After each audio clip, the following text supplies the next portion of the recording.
Smell our butts. That's what you get. Exactly. It's tales from the ditch. We've got tales from the ditch by our house.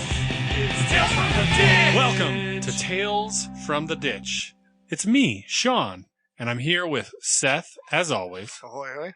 And we are recording amidst the quarantine, again, bringing entertainment to you. At half the cost. At half price right now. Yeah, I think that's And, right. what's new? I don't know what I was going to say. Forget. Well, our state is still dealing with, gotta get off my phone, dang you. Well, still dealing with the quarantine. Still national unrest. Still waiting for churches to be opened. Everything's ridiculous at work and everywhere else.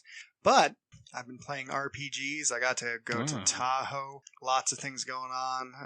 And finally got to do kickboxing again. So I don't know if there is a lot of new stuff. I got cool stories for tonight, but I don't know if there's a lot of new. Are there any updates with you? Your fantastic life. You have pink hair right now. Yeah. I'm not lying. He really has pink hair. Pink hair. I think I've had it for a while. Just been working from home, trying to get stuff done around the house. Has its challenges, but it's been pretty good. Nothing new. You just went on vacation for like a week, huh? Yeah, got to hang out. With my parents, sister, other family, and didn't put on weight. When you say that, I think a lot of people, vacation with your extended family to do that, but it's actually not bad with your. It's at a point now where. Because, yeah, there would have been a time that I would have agreed with that, but it's at a point now where it actually was a blast. Like, my dad and I can have a beer together. My mom and I are super honest about stuff. And my kids get along with my sister's kids. So, yeah, it wasn't that bad. We had one night. Oh, gosh. So, Jess was on one bed with Riker just so we could go to sleep, and Maverick was. And we're watching TV, and it's like 11. He's like, I don't want to stop watching TV. I want to hang out with you. So we turn off the lights so, Jess and Riker can sleep. And we watch a regular show on my phone. Oh, such a good show. And it gets to 12:30, and we had to try to quiet ourselves because we were just laughing like maniacs. We woke up Jess once. The neighbors are getting mad in the hotel room. And we're just laughing. We even looked up that video. It's a hippo farting. The giant. And it spins its yes, tail. And Maverick's just dying. So finally... I think we passed out like 1. I wake up at 2 and my phone's still playing a new season of regular show. Maverick's passed out on me, like on my arm. I was like, oh crap. Next day, Riker wakes up early. We have to go to the beach and Maverick and I are just haggard. Like I'm exhausted and just dehydrated for many reasons and not ready to go. Maverick's like, can I just have another hour? And he's like so tired. And we go to the beach and Maverick starts running to the water doing fine. I sat in a chair just grumpy with my hat over my face trying to sleep on the beach. And I was already sunburned from the day before. So yeah, it was a good time. That's pretty good. And I didn't learn my lesson and stayed up even later the next night. So yeah, win in Rome. What was Tahoe like with, were there any Rona? restrictions? Yeah. So at first they just had restrictions on certain places you need a mask because there's a Nevada side and a California side. And the beaches weren't bad. I don't think they were at full capacity, so it was good. It was warm. But then towards the end, the casino, because of Sislac, they said, okay, you have to wear masks. So everywhere you went in the casino, if you didn't have a mask, they'd stop you and send you back to your hotel room get you a mask. Pool was dope. But yeah, there was a few restrictions, a few frustrations where it's just like, dang it. Like, I'm not saying I'm even like gonna get mad about this, but it's just a little inconvenient. But we got to go to a pub. It was funny. I don't know if it's because I was swimming at the pool every day and I ran a little bit, but I got to write my book. And when I came home, I'd lost half a pound. And we ate out every day. But I was running. I was swimming every day. But yeah, I wrote like, not a ton, but about 5 pages of my book. Would you say you're... Let me see. I've written 43 pages. Through a first draft. Yeah, I don't know how many drafts. So I might just... I'm planning on it being 300 pages long. It might be longer. I'm at 40. So maybe a sixth. Let me see. Let me see. 6, a 7. Yeah, like 7.5%. Nice. Wait. 1/7, which is... Yeah, hold on. Yeah, because 30 pages would be 10% of 300. Yeah. So what would 40 be? That's like, or 12? Or something like that.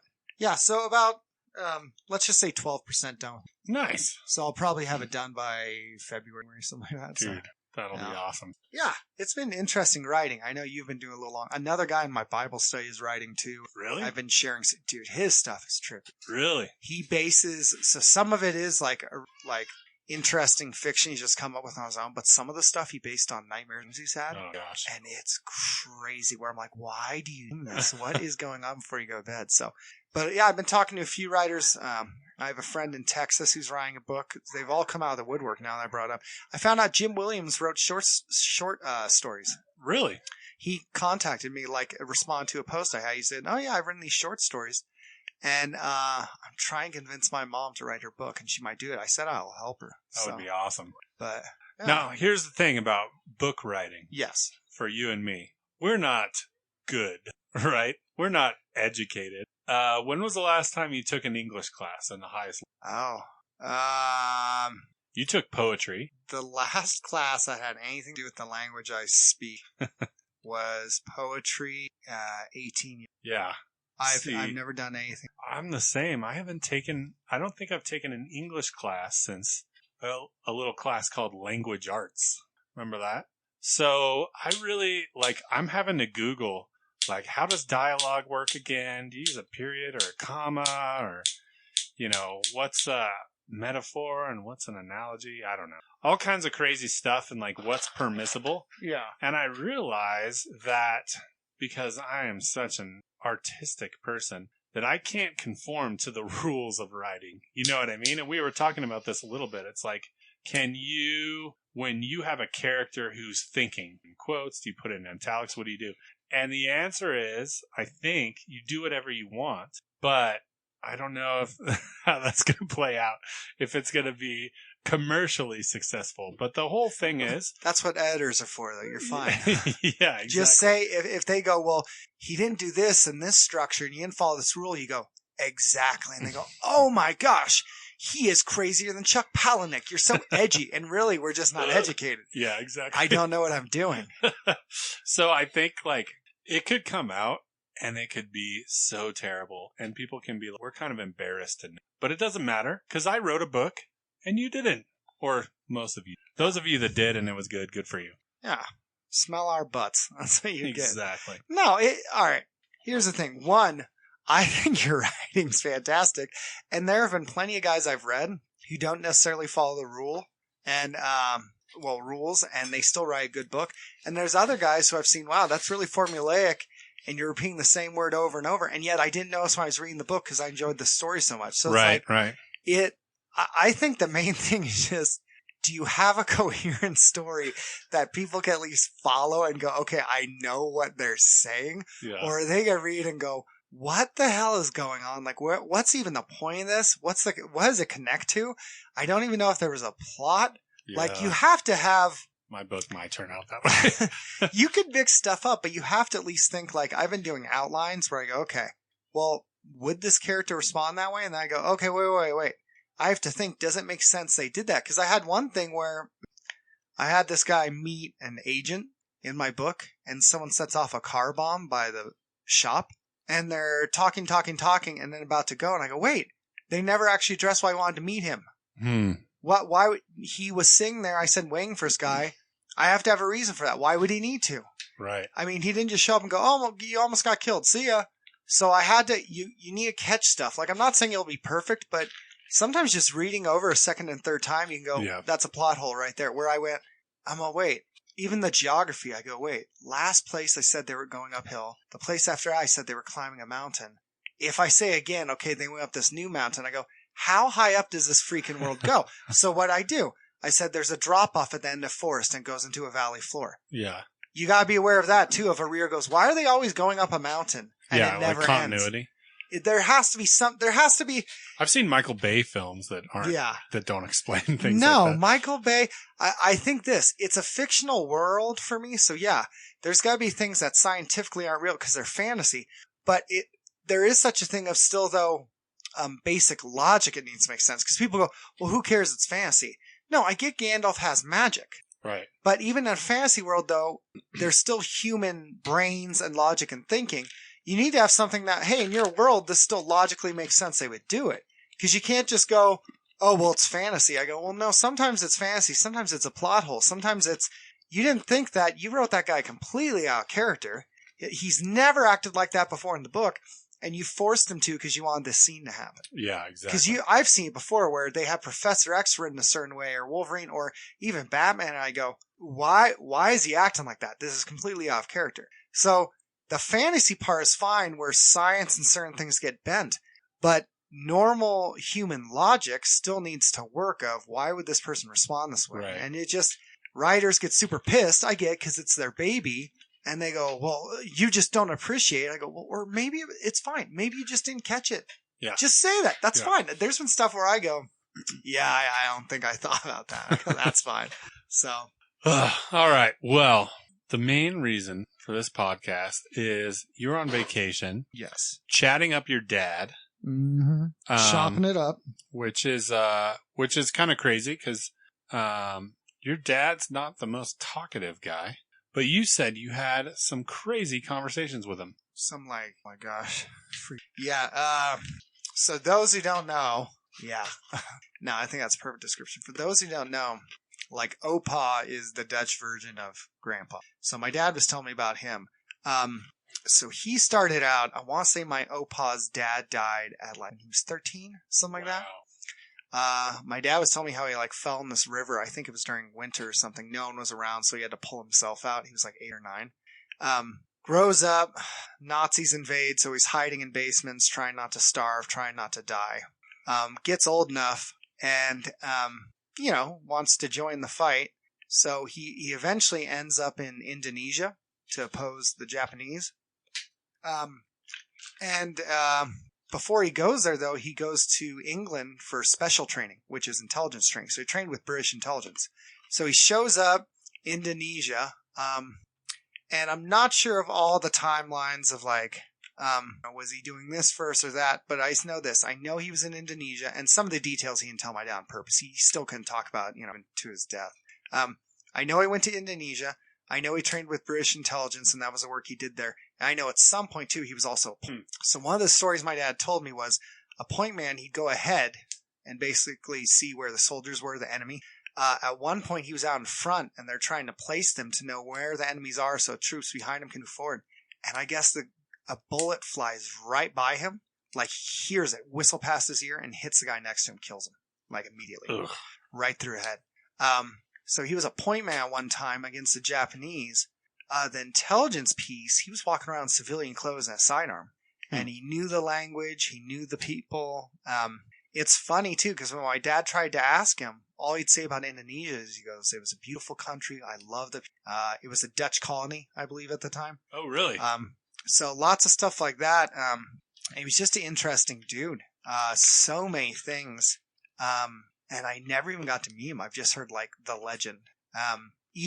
Just didn't bash the Indonesian people. And my dad was even telling me how much he hated small talk and just wanted deep conversations. He goes, no, I don't like small talk. But there was a few stories. So all right. So anyway, he was a point man. Guy gets shot right next to him. But there's a few stories that stood out. If you need to, because I don't want to just do the whole thing. If you need to ask questions or like interrupt, that's totally fine. I will. So excuse me while I smoke this drug. But here, all right. Edit. Well, I can't smoke that. Well, let me see that blue. See if I can get that one working. Anyway, so one story he told me is I guess he got approached. And approach is probably like a generous word, but I think his commanding officer, whoever it was above him, asked him to be on a firing squad to shoot one of their men who I guess had been accused of something, either treason or something like that. And he heard all the evidence, listened to it, and refused. He said, I don't think there's enough evidence to kill him. Wow. And basically they're like, okay, well, you'll get court-martialed or thrown in the brig. Okay. Just refused. This was during World War II? World War II. And he told them no, refused. So I think they ended up, everyone else lined up and shot the dude. They never court-martialed him, but he refused. He said, I'm not going to end it. I don't have evidence. Wow. It's not true. I'm not sure, but from what my dad said, I've shown later he was innocent. Wow. But he was asked, to be on a firing squad to like 10 of them line up and shoot this dude, soldiers.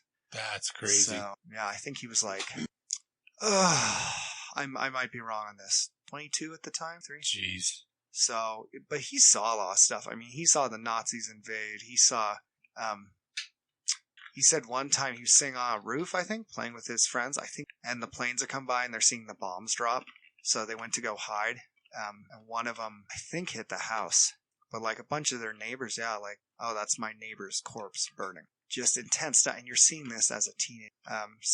But he didn't run. He, after, even the Nazis, like, after, I think Netherlands were liberated. I'm trying to remember so much history here. He still wanted to oppose the Japanese because he's like, no, the war isn't over. It's evil. And for anyone who has read any history, Japan was not kind to the other Asian country. It was just terrible experimentation, rape, murder, just things that is still to this day held as a grudge. Is that a spider or is it a painting? Okay, you see that wood thing sticking out? Are those little marks or are they spiders? Oh, yeah, those are. Okay, it has one of those on the other side, and I was trying to give you a heads up. Thank you. So Could have been I was bad. kind of worried for you. There's a shelf of bottles. Could you imagine them you coming in? you punch and kick your way in. Those are the infamous ornaments that we made in Sparks that went 500. Good enough. Why? Wait, they were supposed to be ornaments? Yeah, Christmas ornaments. We always hand out the Christmas ornaments.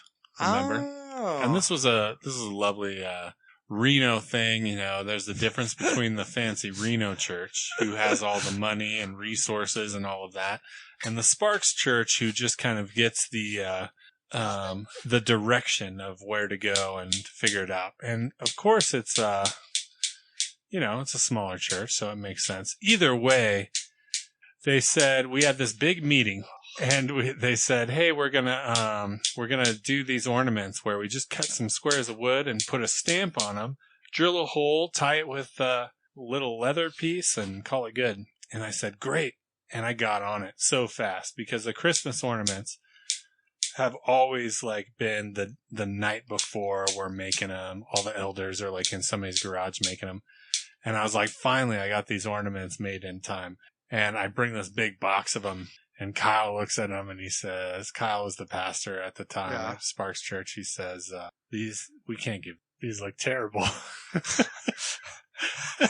And I said, well, it's okay. I mean, this is what Reno decided to do. It's not terrible. It's artistic, right? It's like hipster, you go to a hipster bar and you're like, what did they use a barn to panel this? And people go, yeah. And the reclaimed barnwood is very nice. And you go, oh. So you can do that now. I thought that's what we were doing with these ornaments. It's just wood with a stamp, right? He says, no, Reno's doing something really cool. And I go, what do you mean? He goes, yeah, they're doing this very cool, tiny little banner with a copper banner holder thing and all this fancy stuff. And I go, what? They didn't tell us to change it. So here I am with firewood, and so I make everything out of it now. And it was funny. There's the volunteer who did the stamping. She had been in a car accident and broke her wrist, right? And she was still on the mend. But she goes, I committed to this. I'm going to do it. I'm going to get all of these ornaments stamped in time. And she re-broke her wrist stamping. Oh my gosh. 500 ornaments that we were about to throw out. It was a tragedy. It's probably not good podcast material, but well, doesn't matter. It's still something that grinds my gears. Dude, gosh. I'm really bummed I can't smoke, but I'll figure it out. Communication is key. Dude. That was all right. First off, did you have any questions on that story before I move on to the second one? No, next story. Okay. So next one, and it actually was something that I thought was kind of a little bit inspiring. That'll end so good. Was my dad talked about, so my Opa, I guess, politically was like, hey, I may lean this direction more, but I don't owe you anything, and that's not my identity. And, that's not my ultimate, allegiance, or don't box me in, basically, of how you think I would vote or to how his I would act. own government, or to who? When they were in America. Oh, yeah, let me set it up. So they come from the Netherlands to America. At first, they're poor. I found out my dad had one toy the first 2 years he was in America, just one toy he brought over. They came on a boat. And at one point, my dad would see the waves go above the window, and he runs in a room to talk to his dad. His dad's just sitting in a chair praying. He goes, God will bring us there. He'll bring us. It's his will. We're fine. Like, not even, like, cool hand Luke, doesn't give a crap. Huh. So they get to America, get in. No one can say our last name right, so they become Wildschuts. Go to, he said, I think they took a train, and eventually ended up on the West Coast. Eventually, I think his dad became an engineer. And he said the impressive thing about him was he had the left and right hemisphere brain used almost equally. He said he was super artistic, but then an engineer too, like very that structure. So he becomes an engineer. They find a church. I think he was an elder there. Years go by. At this church, he has a guy he disagrees with. Now, this guy's more liberal. My Opa tended to be a little more on the conservative side. But like I said, he didn't own allegiance to any party. He said, don't put me in a box assuming you know how I'm going to vote or how I'm going to. And my dad said he was willing to listen. Well, him and this more liberal guy, I guess, would bump heads sometimes, like clash. But the funny thing was they came to an understanding and actually respected each other because it turned out the more liberal guy had survived a concentration camp. He basically, I guess, the Germans, they had told him to write certain things in the newspaper, I guess. And this guy, this more liberal guy who went to my Opa's church on the West Coast, refused. So, no, I'm not going to write stuff about Jews or evil things about them. I'm not going to do that. So they arrested him. He was sent to, one of those work camps or concentration camps, survived. And the thing that kind of bonded over was they both had seen just terrible things. They both had seen death. Yeah. They both had seen the Nazis march in and destroy the things they loved. So they kind of saw it as a secondary issue that politically they didn't always agree. And my dad said they actually became men who trusted each other and a good friendship, even though they adamantly disagreed on things. Huh. And that my Opa didn't judge people's whole identity just on that view. He didn't think voting in politics was everything. But yeah, he ended up making friends with that guy. And I want to say, guy was in a concentration camp. Jeez, I don't know how, but he survived it. Still had some of the scars. I guess he had like marks on his body from the guards or damage from being starved. So his stomach never recovered. But it's interesting to put that in perspective that they were like, this, everything else is secondary to our faith. And we have this thing that we've both shared, which is we've seen death, we've seen yeah. And your Opa voted for or during the election of Abraham Kuyper. Right? Oh, no. Okay, so no, I should clarify that. So let me see. So my Opa was born in like 1920-ish or 1915 something. But my great Opa was alive during the Kuyper era. Cool. So he, I believe, I'm not 100% sure, I believe my great Opa, and he didn't live that long, but I believe he voted for Kuyper, I think, which is interesting. But yeah, he was alive during that era. I'd have to check. Because it was a brief discussion I had. In fact... Which is kind of interesting because, blending politics and religion is kind of a Kuyperian... Not blending, but putting things into those spheres, It's like yes, Kuyperian that's a good word. And so it's interesting that your Opa could... oh, yeah, that was the same time. He was prime minister from 01 to 05.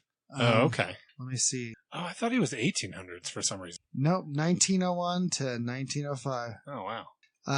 Let me see, because I did. Yep, 1901 to 1905 was when he was prime minister. Okay, let me see. Dutch governments are always a coalition between two or more parties. Okay, so it might have been he just supported him. Let me see. How was it? Oh, the Dutch electoral system makes it all but impossible for one party to win an outright majority. No party has done so since 1900. That's interesting when Kuyper was in office.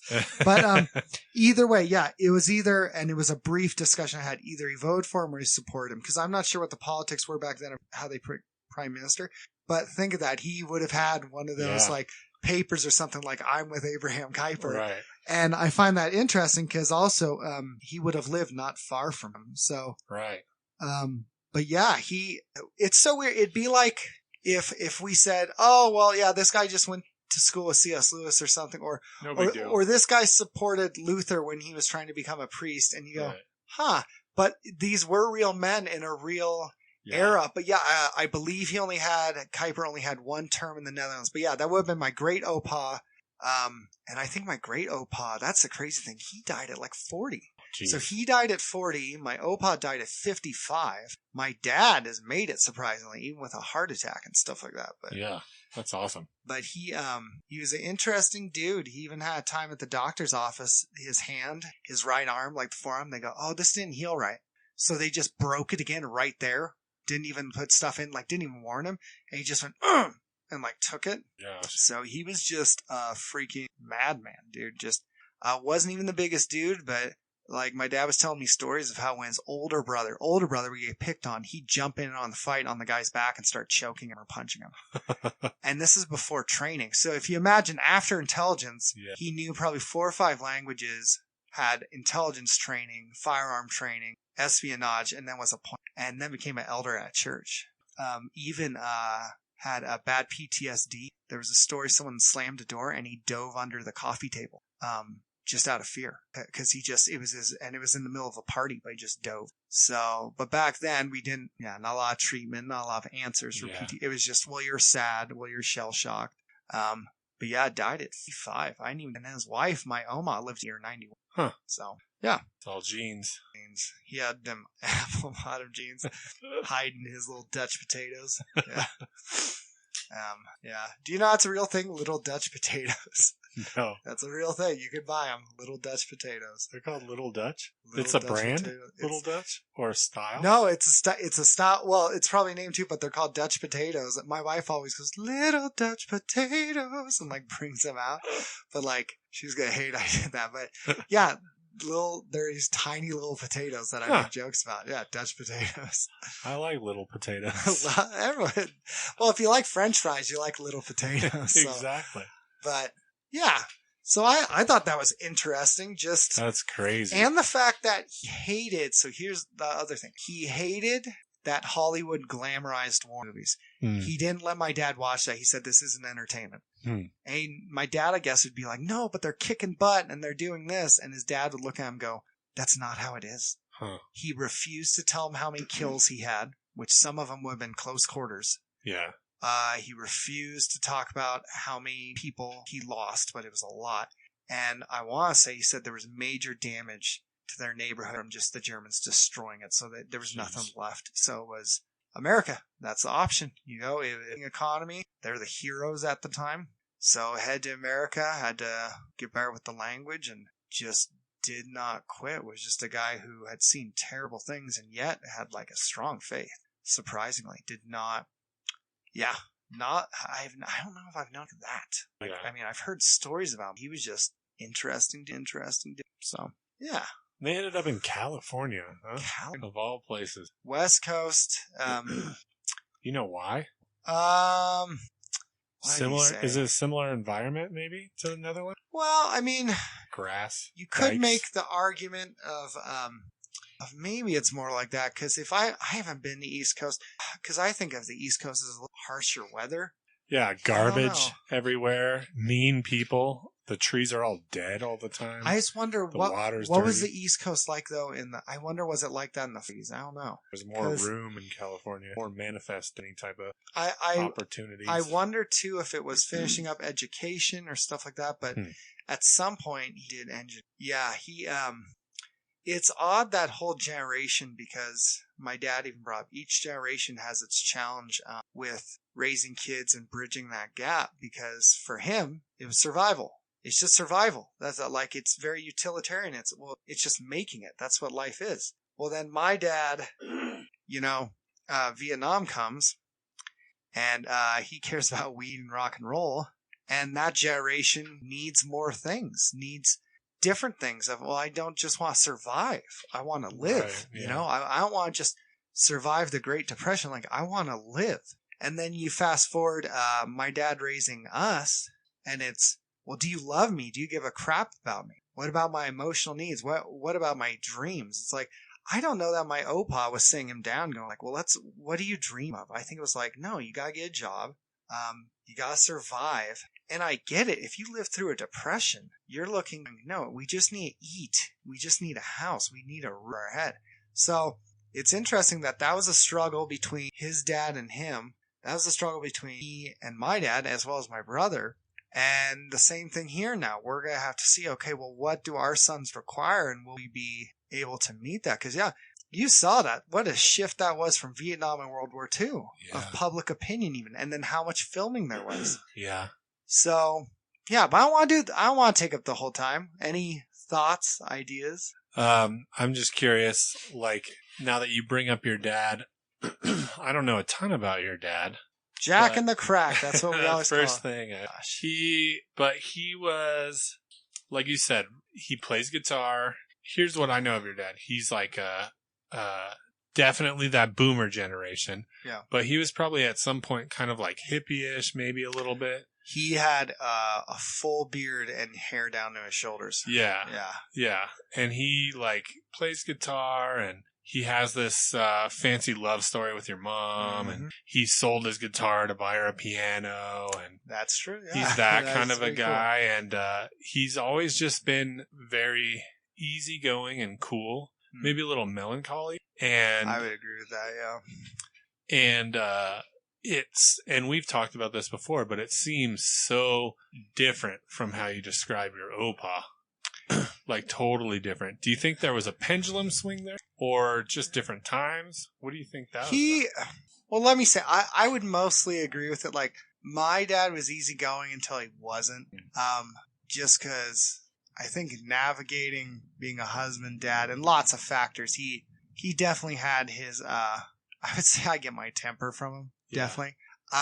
But as far as his view of the world and his kind of demeanor, I guess, I'm trying to think how to say this, his demeanor, when he wasn't at work and wasn't pissed off, when you were just relaxing with him, like goofing off, and he had his moments where he could just chill, he was very laid back in those times when he's interacting with people. My Opa, yeah, I never got the vibe that was him. Like, from what my dad told me, and I wonder how much of it was his life, it seemed like he was always on, like ready, always vigilant. And I get that. When you've taken human life, like, you can't just walk away from that. So, I agree with you. I've neve gotten the impression that he was this mellow dude. It seemed like he was very serious, firm. My dad said he was fair, but just, I mean, I've heard no stories about, him hugging my dad or giving a kiss on the cheek. He was a warrior. He was a guy from a destroyed city. Yeah. His country fell to the Nazis, and his friends died. So, whereas my dad, like, he was in the military, but he didn't have his friends die or get slaughtered. Fun fact, when my mom met him in Germany, he had a shaved head because he was in the military, and his beard was shaved. He said 5 o'clock shadow, and he was smoking. And she walked up, and he's like, what? And he's just smoking a cigarette. I was like, you used to smoke? He's like, you know this. Like, oh, no, you told me you smoked weed. I didn't know you smoked. But he actually was like, smoking in the army. She came up, he has shaved head smoking, and he's glaring at her. And I'm like, what the heck? But I guess when he got out of the military, he grew his hair right back out and had like this monstrous beard. So, well, one thing that I think that you've told me is that your dad at some point realized he couldn't live up to a man like his dad. Oh, yeah. With all of the stories and statures. Impossible. And so, from my perspective, it seems like he just, in a healthy way, went a different route because he knew there was no point in trying to, like, live up to whatever his dad's become, Yeah. Well, and it's so hard. Like, don't get me wrong. Like, I'm sure if you asked my dad, he'd say my Opa wasn't perfect. Because honestly, what dad is.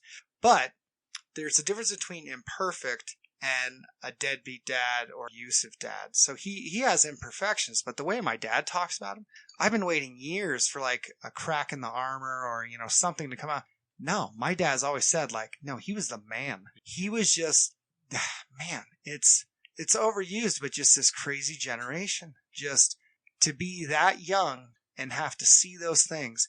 And then you don't get to quit. You have to keep fighting, and you lose your friends, and you keep fighting, and you come to a new nation, a language, and you keep fighting, and you start out poor, and you keep fighting, and he's going, and then he dies young, and his son and children keep going. And it's crazy because from my Opa, of his descendants, like 99% of them are Christian.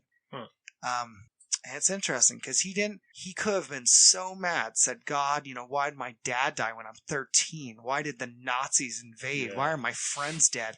And yet he had faith, like, to his death. Just gnarly, man. Just freaking crazy. That I'm probably aging myself saying gnarly. I'm like, oh, it's rad. Gnarly. Radical. I still like these words. Some of these young words now, these new phrases. Fleek? Dude. Okay, can I say something that grinds my gears? Is it about fleek? A little bit. Okay. It's about something else. Okay. I get some people think it's funny, and I've used it once. But that whole, what is it? They say strange flex or weird flex. Oh, yeah. I don't know if I'm sold on it, because I'll see people go, weird flex, but okay. And they're like using it for everything, where the guy's like, hey, I'm having a stroke. Where's the nearest hospital? They go, oh, weird flex, but okay. And it's just, I don't know. And here's the thing. I'm trying not to be crotchety.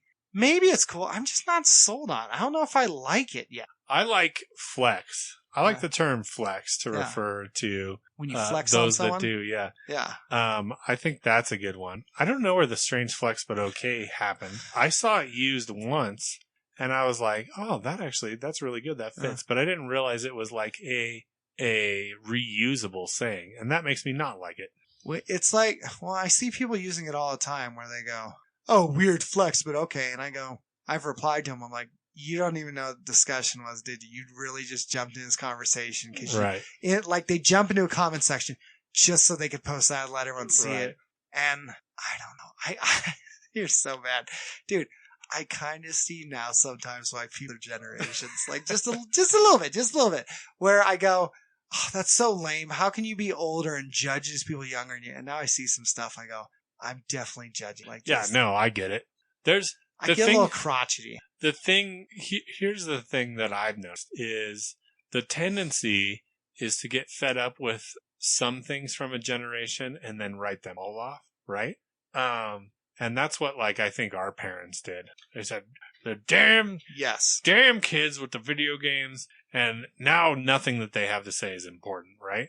But I think the difference is, hopefully, that I like to do is I like to take the good things about this generation and get rid of the bad things. So strange flex, but okay, and on fleek.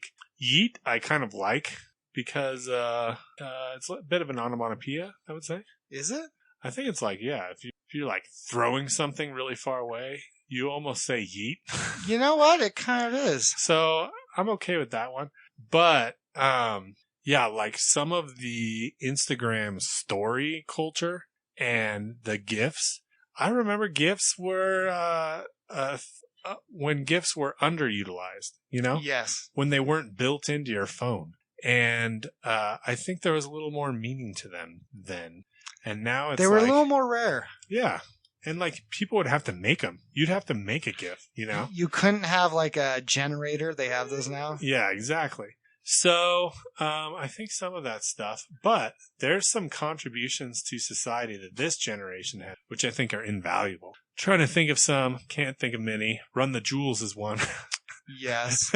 I would say also like, the creativity with some games now, like especially some abstract ones that I'm like, I don't know why this is good or why it exists, but it's awesome, you know? There's a game, be an angry goose who goes around ruining everyone's day. You literally steal mail and bite people and scare little children. And I'm like, thank you, millennials. Exactly. That's beautiful. So that's a good thing.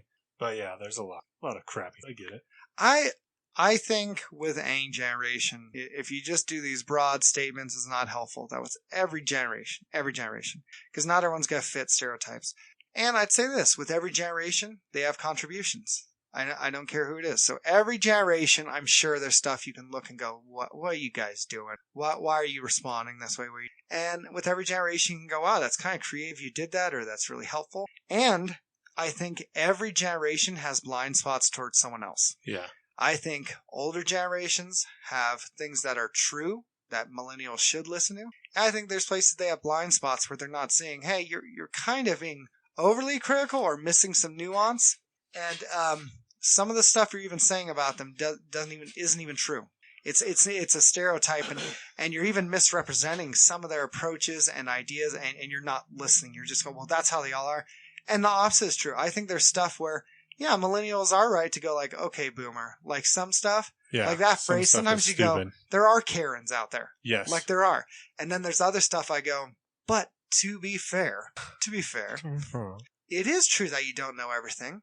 And they do have some experience. There is some stuff that my dad could say that I'd go, yeah, I've never lived through that. Yeah. I got to admit that's a general truth that works. But once again, we have to navigate to see, okay, what are the blind spots and what are the things you need to say? Because I might years later go, oh man, I was really off on how I judged them. What's the worst thing from every or I don't know how you define a generation, but let's try generation. I'm going to say this generation, or maybe it's one generation ago. I don't know where we are, but the Pumped Up Kicks song, worst thing since 2005. Millennials, I would say TikTok. That is the worst thing. It is like 80% underage kids doing stuff that I'm like, I don't feel comfortable watching it's a pedophile trap. TikTok and But Pumped the Up funny Kicks. Yeah. See, like Vine, like funny videos, like Vines or Yeah. TikToks or Instagram, love it. Yeah. But the problem is you have to wade through so much pedophilia. I just keep not interested. All right, so I would say TikTok, Pumped Up Kicks, our generation. I would say the worst thing was Nickelback. Nickelback and that movie The Pest with John Leguizamo. Oh, crap, dude. Wow. Like I've watched bad movies before. Who's before? Wait, are we millennial or not? I think we're zillennial. So Okay, we're so- just before. So Gen X, We're worst thing between X. Gen X did. Yes. Ruin the housing market, or who would it be? Yeah. I think, Or are they the AIDS crisis? no, that started. Was well, that I don't 80s know. or 70s? I guess it was bad in the 80s, but it probably started, it was a result of the 70s, right? In the 60s. Well, and they would have been like 3 when that's happening. So Yeah. okay, so Gen X, move away AIDS. What's the worst thing they did? One thing that is just hard to watch is that movie that I think Paul Rudd shows every time he goes on the. Maybe it's not Paul Rudd. I can't remember. But it's like the kid in the wheelchair and he goes off the cliff and the alien guy. Oh, You know? Oh gosh, That was a bad. what was a bad '90s film? Besides The Pest. Was that '90s I too? think that was 90s. The '90s. It's funny. They constantly said the world was gonna end at 99. Full of crap. '90s. I would say, is that ICP? Early '90s. Oh, there you go. So yeah. ICP, they gave us that.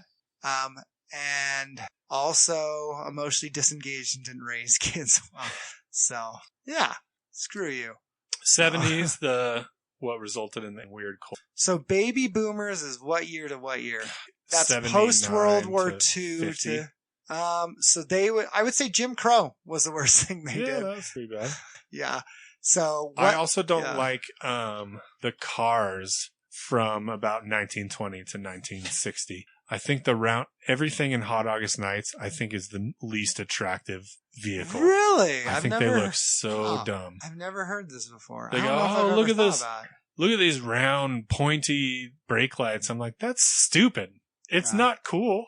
It's not even cool that it existed. It's dumb. Shouldn't be proud of it. So what about what they call the greatest generation? What's the worst thing? I mean, they still didn't like black people. Yeah, I was going to say maybe the hypocritical racism, being the greatest generation for fighting the Nazis because it's not right to dislike a person group just because of their ethnicity. Meanwhile, coming home after winning that war and putting on a white sheet and burning crosses. There was, yeah, it's crazy. They used to have rallies and there's Baptist preachers. So a lot of these are just racism over race. What about this? Okay. Yeah, racism was a problem and the hypocrisy. It's not so much the racism as the lying that bothers me. It's the lying. The fact that you lied to me. I might be wrong about the time period, but flappers. Oh, Ugh. enough said. Gosh. Screw that. They're like, look, I'm all drugged out and skinny fat. They're skinny yet fat in weird Yeah. spots. And I have these hats that look like they're made to carry soup or a small So child. dumb. Yeah. They're I like- hate flapping and flappers. That's why I don't like boys. I would outlaw. Okay, let's try this. What's the best thing of every generation? So Oh, what's I the don't know. best thing that millennials have done or said, even if it's an action? And what's the best thing they've done Because mine would be Okay Boomer, but what else do you think is a good thing they've contributed? Okay, Boomer is fantastic. I think changing the state of the sitcom. That's interesting about that. Because remember, every sitcom was the same. It was different people and a different apartment, but it was all the same. You know, there was some that were good and some that were bad, but now we have like a very diverse type of comedy shows. I think they call it un-American, but even though I disagree with them sometimes, I think one of the things they've done is really recently call out certain things of America of like, no, we don't like this and it's not okay. And even if people go, well, you're lazy and you just want to have avocado toast and go on adventures, I go, yeah, but not every critique they're saying is wrong of, well, why do we have to support this? Like, because even during the Vietnam era, like, my dad's friends didn't have it all together and they were high out of their mind. Just like, yeah, they were tripping. But some of the questions they were asking were good of, well, how do we know this war is right? And it was almost like the generation before them that went, how do you know this war is right? Why are you even asking that question? Like, your country needs you, you go. Because that was almost their mentality was, what? It's your patriotic duty. Like, they're the bad guys, we're good guys. Go, why are you even asking this? But they were going, no, we really want to know. And they put their finger in their chest saying, why are we going to war? What if I want to fight war? And I feel like millennials, even though there's lots of stuff where we may disagree, there's some stuff where I go, they're going, well, why does this happen here? And what about reform? And what about the president and about police?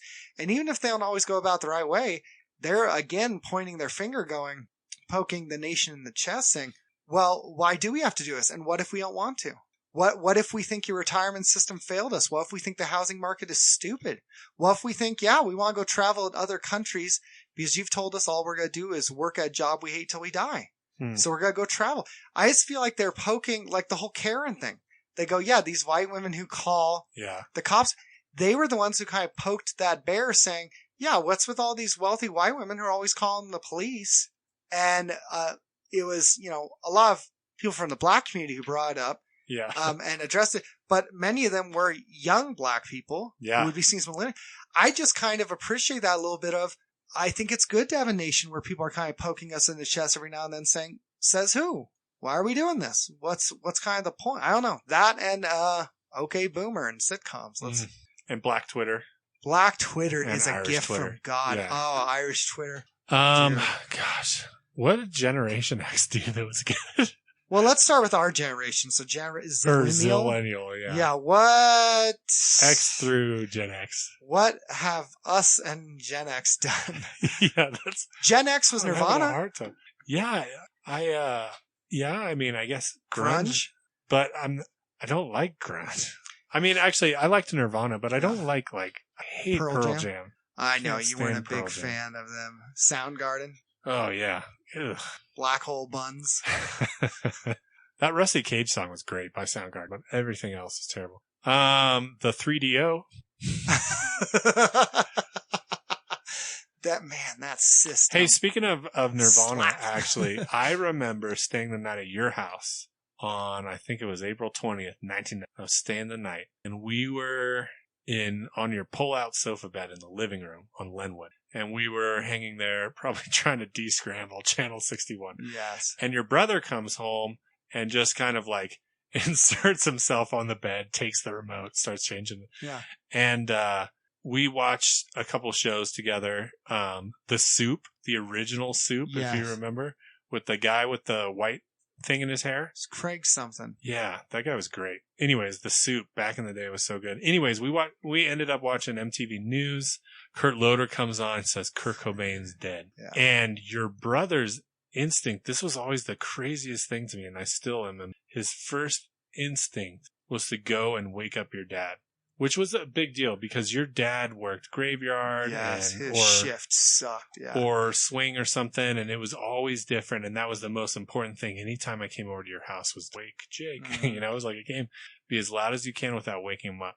And your brother wakes him up, brings him out to the living room and shows him MTV and says Kurt Cobain died. And your dad was upset about it. Yeah. I was like, what's going on? I thought this was the music I was supposed to hate. You know what I mean? It's completely different. It's so different in my household. That would have never been my response, was to share that grief with my parents. Yeah. That was such a weird thing to me. I remember that. My dad and brother had so many massive, massive disagreements, but they still had that bond. And later in life, even now, my brother and my dad will argue, but they both have been in the military and they had a bond. I think it has something to do with being the firstborn. Just that my brother still felt he could talk to him, which was crazy because they had some huge just disagreements and arguments and issues. Just some huge fights, but yeah, he was still able to talk to him and have that vulnerable moment. Before I forget, 90s X-Men. You're right. 90s X-Men. Yeah. That's a great contribution. You're right. You're welcome, world. The moment I shared with my dad was 9/11. Huh. Woke me up and he goes, "Turn on your TV." And I look and I go, "Why is that tower smoking?" And he goes, "Well, they wonder if it was an accident or if it was an attack." And as he's saying that, a second plane flies in. And I go, "What is happening?" And my dad says, "We're being attacked." Yeah. And I said, "No, that's not possible." He goes, "Son, that's not an accident. We're being attacked now." And no one else was home. I think my sister was at school. I had slept in because I was going to college-ish. And my mom was at work. And we shared that moment. I remember I told him, I said, "What do I?" He said, "Well," and we had this whole discussion. And I went to school and it was almost empty. Like not a lot of people there. Yeah. But so my dad shared Nirvana, Kurt Cobain's death with my brother, and he shared 9/11, and he shared his DNA with my mom, and she had 3 kids. What? That's how, you know what, some of you, that's how babies are made, okay? Take it up with God. That's how you make babies, all right? Gosh. With how? Explain it to me. The sex. You gotta... What is that? More More detail. Your dad's... I am not talking about little Dutch potatoes tonight. Oh, goodness. Gosh. Well? Oh, yeah. Well, I mean, that's all I had to say was my Opa being a spy. That's all I wanted to talk about. That's awesome. And a book I read about World War II. No. Yeah, I can't think of anything else. Shout out to Troy Hubert. Yeah. Being a dad.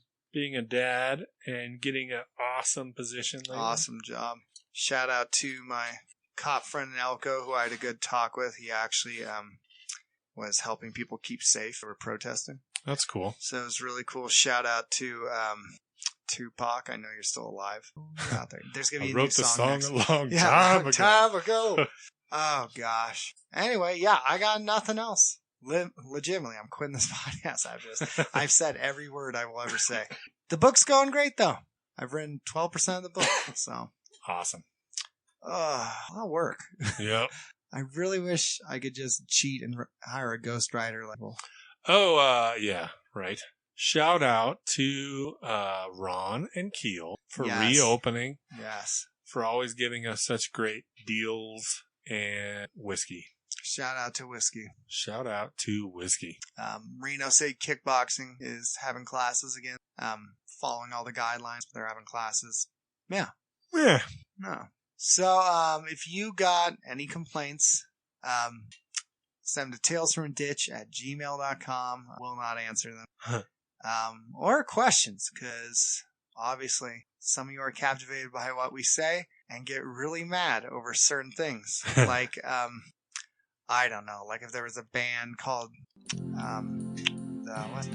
Apologetics, the worst band. That's a worst contribution from Christian society. Was that their name? The Apologetics? The Apologetics. What was that really bad fake Christian? So. All right, well, zip it up. Zip it out.